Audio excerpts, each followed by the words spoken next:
በሰሞኑ ህወሓት ውጊያ በትክክል የተፈጠረው ነገር ምንድነው? ይሄ በርካቶች ጥያቄ ነው። በእርግጥም መጠየቅ ያለበትም ጥያቄ ነው።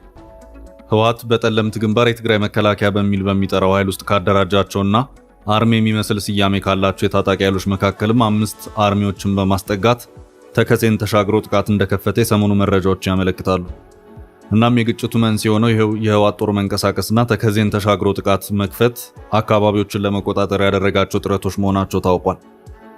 ህወሓት በዚሁ ግንባርም አርሚ 11፣ አርሚ 24፣ አርሚ 33 እና አርሚ 60 የተባሉ ኃይሎችን አሰማርቶ የነበረ መሆኑን የታወቀው እስከ ትላንትም ባደረጋቸው ውጊያዎች ይህ ነው ሊባል የሚችል ውጤት ያስመዘገበበት ሁኔታ የሌለ መሆኑን ከስፍራው የወጡት መረጃዎች እያመላከቱ ነው።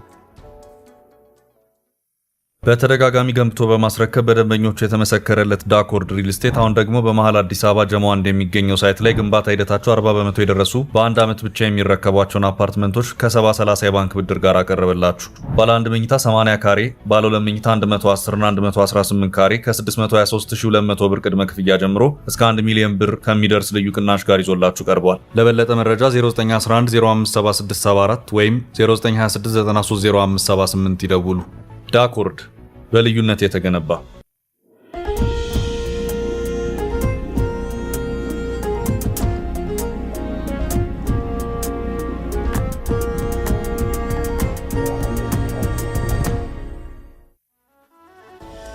ዋናው የዚህ ውጊያ ዓላማም ጠለምትና ወልቃይትን ሙሉ በሙሉ መቆጣጠር ነው። በምዕራቡ አቅጣጫ በመጀመሪያ ጠለምትን ከዚያም ወልቃይትን እንቆጣጠራለን በሚልም በመጀመሪያ በጠለምት ላይ የተከፈተ ውጊያ መሆኑንም መረጃዎቹ አመልክተዋል። በዚህም የህወሓት የተለያዩ አርሚ የተባለው ኃይል በምስራቅና ምዕራብ ጠለምት በተባሉ ሁለት ቦታዎች ላይ ጥቃት ከፍቶ የነበረ መሆኑ ታውቋል። ውጊያው በከባድ መሳሪያም ጭምር የታገዘና የህወሓት መካናይዝድ ጦር እግረኛውን በማገዝ የተሳተፈበት ነውም ተብሏል። ከዚህ ውጪም ልክ እንደ ወልቃይትና ጠለምት ሁሉ ይገባኛል ውዝግብ ባለበትም ራያ አካባቢ የተከሰተ ሁኔታ ነዋሪዎችን ስጋት ውስጥ የጣላቸው መሆኑን ከስፍራው እየወጡ ያሉት መረጃዎች እያመለከቱ ነው። የ2 ዓመታቱን የትግራይ ጦርነት ተከትሎ በአላማጣ ራያ ላይ የአማራ ክልል አስተዳደር የነበረ መሆኑ የሚታወስ ነው። ሆኖም ይህ አስተዳደር ፈርሶ አካባቢውን በትግራይ ስር የሆነበት ሁኔታ የተፈጠረ ሲሆን በፌደራል ኮማንድ ፖስት ስርም ነበር። መከላከያና ፌደራል ፖሊስ በቦታው ነበሩ። አሁን ባለው ሁኔታ ግን መከላከያን ጨምሮ የአካባቢው የፌደራል የጸጥታ ኃይሎች አካባቢውን ለቀው የወጡ መሆኑን የቢቢሲ አማርኛው ድረገጽ ዘገባ አመልክቷል። የፌደራሉ የጸጥታ ኃይል ከአላማጣ ራያና አካባቢ መውጣቱንም ተከትሎ በህወሓት ታጣቂዎች ጥቃት ሊደርስብን ይችላል፣ በወታደራዊ አፈሳም ወደ ስልጠና ጣቢያዎች፣ የውጊያ ግንባሮች ልንወስድ እንችላለን በሚል የሰጉ ነዋሪዎች ለቀው እየወጡ መሆኑ ታውቋል። የአላማጣ ነዋሪ እንዲሁም የቀድሞ የአካባቢው ባለስልጣንና በትግራይ ጊዜያዊ አስተዳደር ስር የአላማጣ ከተማ ከንቲባ የነበሩት አቶ ዝናቡ ደስታ በከተማው ውጥረት መኖሩንና ነዋሪዎች እየሸሹ እንደሚገኙ ለቢቢሲ አማርኛው ድረገጽ ተናግረዋል። ስማቸው እንዳይጠቀስ የጠየቁ ቢቢሲ ያነጋገራቸው ግለሰብ ከአላማጣ ሸሽቶ ወደ ቆቦ መሄዳቸውን ተናግረዋል። ነዋሪው በዚሁ ማብራሪያቸውም አሁን ቆቦ ነን፣ አልጋ የሚባል የለም፣ በጣም ውድ የሆኑ አልጋዎች ብቻ ናቸው የቀሩት ያሉ ሲሆን ቤተሰብ ያለው ቤተሰብ ጋር ወይም አልጋ ለ2ም ለ3ም ይዞ ይገኛል ሲሉም ተናግረዋል። አብዛኛው ወጣት እየወጣ ያለው ታፍነው ወደ ጦር ሜዳ እንዳይሰለፉ ለማምለጥ ነው፣ ሁሉም መሸሽ ነው የሚፈልገው ሲሉም አክለዋል።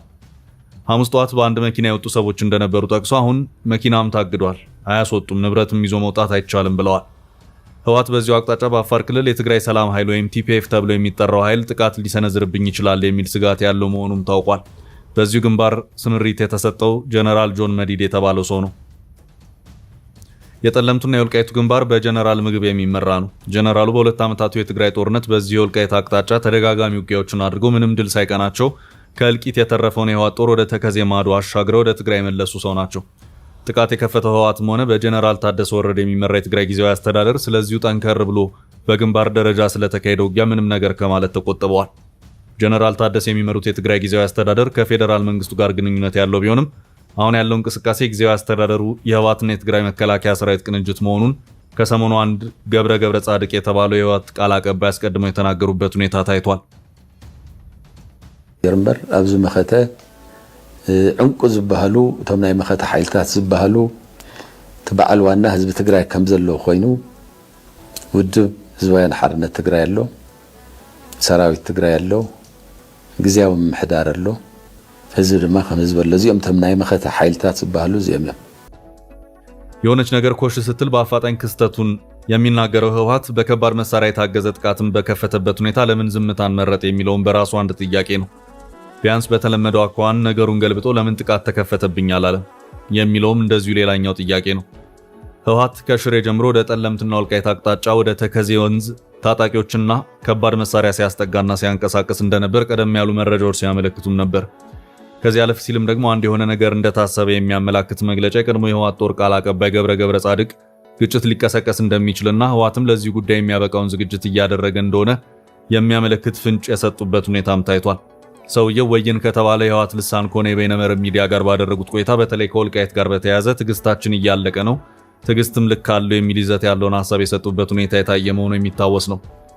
ተአምር ሰርሐ ውድብውን አፍልጦ ይህብን እንተይልካ ብዝኾነት ወረዳ ሽም ሒዙ እንተኸይዱ ግን ንትግራይ ምብታን ይጠቅሚ ዝበልዎ ነገር ፍቃድ እንትውዚ እንትስርዙ ድልየት ከም ዘየለ ዘርኢ ውግእ ክተርፍ ብሰላም ዝውደሉ ነገር እንተልዩ ብሰላም ኩዳዩ እዚ ማለት ግን መወዳእታ ዘይብሉ ትዕግስት ግን ይህሉ ውግእ ዝተዳለው ሓይል የለን ዝኹሉ ትዕግስትን ዝኹሉ ምጽማምን ምእንተ ሰላም እዩ ግድን ኣብ ዝኾነሉ ነገር ግን ህዝቡ እንደ ሃለቀ ግን ሱቅ ኢሉ ዝርኢ ሰራዊት ስለ ዘይኮነ ታኹዑ ሰብ ኢድመን ያዘላ ውግእ ንኸይህሉ ዝገብር ኣፍታ መሬቱ ንኸኣቱ ምግባር እያ ሉዓላዊ መሬትና ገብረ ጻድቅ በዚሁ ማብራሪያቸው ምዕራብ ትግራይ ካልተመለሰልን ከዚህ በኋላ መታገስ አንችልም፣ ወደ ጦርነት ለመግባት እንገደዳለን፣ የትግራይ ህዝብ ያልገዛም ባይነት ታሪኩ ደምቆ የሚታይ ታሪክ ነው፣ ቀድመን ስንሰራበት የነበረው ጉዳይ ብሔራዊ አንድነታችንን ወሳኝነት አለው የሚል ነው። እርስ በርሳችን በመነቋቆርና በመጠላለፍ የምናመጣው ምንም አይነት ነገር የለም። በሰላም ማለቅ የሚገባው ነገር በሰላም ማለቅ ይገባዋል። ይህ ማለት ግን ማለቅ የሌለው ትግስት አለን ማለት አይደለም። የሁሉ ትግስት ለሰላም ሲባል ነው። ከዚህ ውጪ ግን ሉዓላዊ መሬታችንን እናስመልሳለን፣ የትግራይን ህዝብ ይዞ ሁሉም ነገር ይቻላል ሲሉም ነበር የተናገሩት። አሁንም ጥቂት እንስማቸው።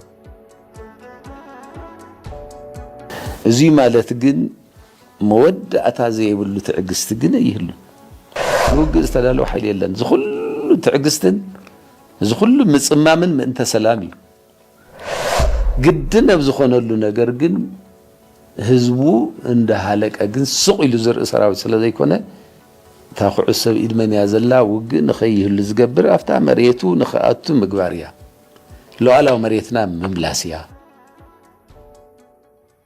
የቃል አቀባዩ የቃል ምልልስ በተላለፈበት በቀናት ልዩነት ህወሓት ወደ ተለያዩ የትግራይ ምዕራባዊ አቅጣጫዎች ታጣቂዎቹን ወደ ወልቃይትና ጠለምት የተከዜ መስመር ያንቀሳቀሰ መሆኑ ታውቋል። እናም ህወሓት ወደ ውጊያ እንደሚገባ አመላካች የነበሩት ሲያደርጋቸው የነበሩት ወታደራዊ እንቅስቃሴዎች ብቻ ሳይሆኑ ከግጭቱ ቀደም ብሎ በቃለ ምልልስ መልኩ የቀረበውን መግለጫ ግልጽ አመላካች ነበር ብሎ መውሰድ ይቻላል። ህወሓት ይህንን ውጊያ ሲከፍት የራሱ በርካታ ምክንያቶች ይኖሩታል ተብሎ ይታሰባል። ከምክንያቶቹ መካከል አንደኛው እንደቀደመው የትግራይ 2 ዓመታቱ ጦርነት ዓለም አቀፍ ትኩረትን አገኛለሁ በሚልም ይመስላል። ከዚህ ውጊያ መቀስቀስ በፊት ደብረጽዮን ለተለያዩ ዓለም አቀፍ አካላት እየደጋገሙ ደብዳቤዎችን ሲጽፉ ታይተዋል። ግን ደግሞ ከዛሬ 3 እና 4 ዓመታት በፊት የነበረው የዓለም ሁኔታና የዛሬው ነባራዊ የዓለም ሁኔታ የተለያየ ነው። እርግጥ ነው በቀድሞ የባይደን አስተዳደር ዘመን አሜሪካና አውሮፓ ትግራይን ማዕከል አድርጎ በኢትዮጵያ ለተፈጠረው ጦርነት ልዩ ትኩረት የሰጠበት ሁኔታ ነበር። አሁን ደግሞ የትራምፕ ዘመን ነው። ታሪኩም የፖለቲካ አካሄዱም እንደቀድሞ አይደለም። የህወሓት የተሳሳተ የሂሳብ ስሌትም ያለው እዚህ ነጥብ ላይ ነው። በእርግጥ የቀድሞ የባይደን አስተዳደር ከ2 ዓመታቱ የትግራይ ጦርነት ጋር በተያያዘ ልዩ ትኩረትን የሰጠበት ሁኔታ ታይቶ የነበረ መሆኑ የሚታወስ ነው። በጊዜው ጦርነቱ በተቀሰቀሰበት ወቅት ትራምፕ በምርጫው ተሸንፎ ባይደን ቦታውን የተረከቡበት ሁኔታ ነበር። የባይደን አስተዳደር ቦታውን ተረክቦ ካቢኔውን እንዳዋቀረ የአፍሪካው ቀንድ ልዩ መልእክተኛ በሚል ጉዳዩን በቅርበት የሚከታተሉ ኃላፊዎችን ደጋግሞ ሾሟል። በጊዜው ጉዳዩን በስቴት ዲፓርትመንት በኩል ጦርነቱን በቅርበት ሲከታተል የነበረው የቀድሞ የባይደን አስተዳደር በመጀመሪያ ፌልትማን የተባሉትን ሰው ሾመ። ቆይቶም እሳቸውን በማንሳት ዴቪድ ሳተርፊልድ የተባሉ ሌላ የካበተ የዲፕሎማሲ ልምድ ያላቸውን ሰው ተካ። ዴቪድ ሳተርፊልድንም በማንሳት ከዚያ በኋላ ሶስተኛው ሰው ማለትም አምባሳደር ማይክ ሀመር እንዲተኩ ተደረገ። የባይደን አስተዳደር የፌዴራል መንግስት ጦርነቱን እንዲያቆም ለማድረግ ከዲፕሎማሲ እስከ ኢኮኖሚ ጫናዎችን ፈጥሯል። ኢትዮጵያን ከአፍሪካ አሜሪካ ከቀረጥና ኮታ ነፃ ገበያ ወይም ከአጓ ውጭ እንድትሆንም አድርጓል። ጦርነቱ እንዲቆም በማድረጉ ረገድ የአሜሪካ ስቴት ዲፓርትመንትን ተልዕኮ ሲፈጽሙ የነበሩት የወቅቱ የአሜሪካ የአፍሪካው ቀንድ ልዩ መልእክተኛ ማይክ ሀመር በፌዴራል መንግስትና በህወሓት መካከል የፕሪቶሪያው ስምምነት እስኪፈረምም በቦታው ነበሩ። በመሃል የባይደን አስተዳደር የ4 ዓመት ቆይታውን አጠናቆ በትራምፕ አስተዳደር ተተካ። ትራምፕም ምንጊዜም የትኩረት ማዕከላቸው አድርጎ የሚነሱት አሜሪካ ፈርስት ከሚለው መፈክራቸው በመሆኑ ለአፍሪካ ግጭቶች ትኩረት የሚሰጡ ሰው አይደሉም። እሳቸው ገና በቅጡ ነጩን ቤተ መንግስት ሳይረከቡ የፕሪቶሪያውን ስምምነት ያፈራረሙት አምባሳደር ማይክ ሀመር ከአፍሪካው ቀንድ ልዩ መልእክተኛነታቸው ተነሱ። ቦታቸውም ተዘጋ ወይም ምላሽ ሳይሰጥበት ክፍት ሆነ። ትራምፕ በርካታ አላስፈላጊ ናቸው ያሏቸውን ዲፓርትመንቶች ያጠፉ በመሆናቸው ይሄኛው የስቴት ዲፓርትመንት አብሮ ቀር የተደረገ ይመስላል። ይህም የትራምፕ አስተዳደር የትግራይ ግጭት ይባል የሱዳን የእርስ በርስ ጦርነት እንደ ቀደመው የባይደን አስተዳደር በቅርበት የመከታተል ፍላጎት እንደሌለው ግልጽ ማሳያ ተደርጎ ሊወሰድ የሚችል ነው። የባይደን አስተዳደር የተፈረመው የፕሪቶሪያ ስምምነት በፈራሚዎቹ አካላት በኩል መተግበር አለበት በማለት የወቅቱን የአፍሪካውን ቀንድ ልዩ መልእክተኛ አምባሳደር ማይክ ሐመርን ከአዲስ አበባ እስከ መቀሌ እየደጋገመ ሲልክ የአውሮፓ ህብረት፣ እንግሊዝና የአፍሪካ ህብረትም ሳይቀር ዲፕሎማቶቻቸውን ወደ አዲስ አበባ እንደዚሁም መቀሌም ጭምር ይልኩም ነበር። ትራምፕ መጡ፣ የአሜሪካ ጉዳይ ቀጠለ። ሁሉም የአሜሪካን ኮቴ ስለሚከተል ለጥቂት ቀናት የተሯሯጠ የአውሮፓ ህብረትም በዚያው ደብዛው ጠፋ። ህወሓት በደብረጽዮን በኩል ምነው ጠፋችሁ በማለት ለአፍሪካ ህብረትም ሆነ ለአውሮፓ ህብረት እየደጋገመ የተማጽኖ ደብዳቤዎችን ቢጽፍም ይህ ነው የሚባል ሰሚ ጠፋ። የምላሹን ጉዳይ የውሃ ሽታ ሆኖ ቀረ። ህወሓት ሲጽፋቸው የነበሩት ደብዳቤዎች ካልሆነ ወደ ግጭት ልንገባ ነው የሚል ይዘት ያላቸው ማስፈራሪያዎች ጭምር የታከለባቸው ነበሩ። ያም ሆኖ ነገሩ ቄሱም ዝም መጽሐፉም ዝም የሚባለው አይነት ነገር ሆነ። ዓለም ትግራይና ምናምን ቢዋጉ ደንታው አይደለም፣ ብዙ ውጊያ ያስተናገደ ስለሆነ ጆሮም የለውም ጊዜም የለውም። ዓለም ጊዜ ቢኖረው ኖሮ ሱዳንን ያዳምጥ ነበር። እናም የትራምፕ አስተዳደር መምጣት በህወሓት በኩል የነበረውን የዲፕሎማሲ ተደማጭነት በዜሮ አባዝቶታል። ትራምፕ ወደ ስልጣን ከመጡ በኋላ እየደጋገመው የሚያነሱት በኢትዮ ግብጽ መካከል ሊኖር ስለሚገባው የህዳሴው ግድብ ድርድር ዳግም መጀመር ብቻ ነው። አሁን ባለው የመሬት ላይ ተጨባጭ ሁኔታ ያለው እውነታ ይሄ ነው። በእርግጥ ህወሓት ግጭት በመቀስቀሱ የዓለም አቀፍ ሚዲያዎችን ትኩረት ስባለው፣ ዲፕሎማቶች ጆሮአቸውን ቀና ያደርጋሉ፣ የዓለም አድራጊ ፈጣሪ የሆነችው አሜሪካም የሆነ ነገር ልትል ትችላለች የሚል የፖለቲካ ቀመርን ሰርቶ ሊሆን ይችላል። ግጭት ተቀሰቀሰ፣ ውጥረት ከፍ አለ ሲባል በሰዓታት ልዩነት ተሽቀዳድሞ ረፉ፣ ነገር አብረዱ የሚሉ ሃይባዮች ዛሬ የሉ። የትራምፕ መምጣት ለሁሉም የየራሳቸው የቤት ስራን ሰጥቷቸዋል። ትራምፕ ካናዳን፣ የአውሮፓ ህብረትን፣ ቻይናን እና ሌሎች ሀገራትን አንድ ጊዜ በታሪፍ ሌላ ጊዜ ደግሞ በግሪንላንድ እና ቬኔዙዌላ ብሎም በኢራን ጉዳይ እያስጨነቁ ነው። ሁሉም በራሱ የቤት ስራ ላይ ነው። በዚህ ሂደት ውስጥ በአፍሪካ ውስጥ የሚታዩ ግጭቶች ከራስ አልፎ የገላጋይ ትኩረት የሚሰጣቸውም አይደሉም።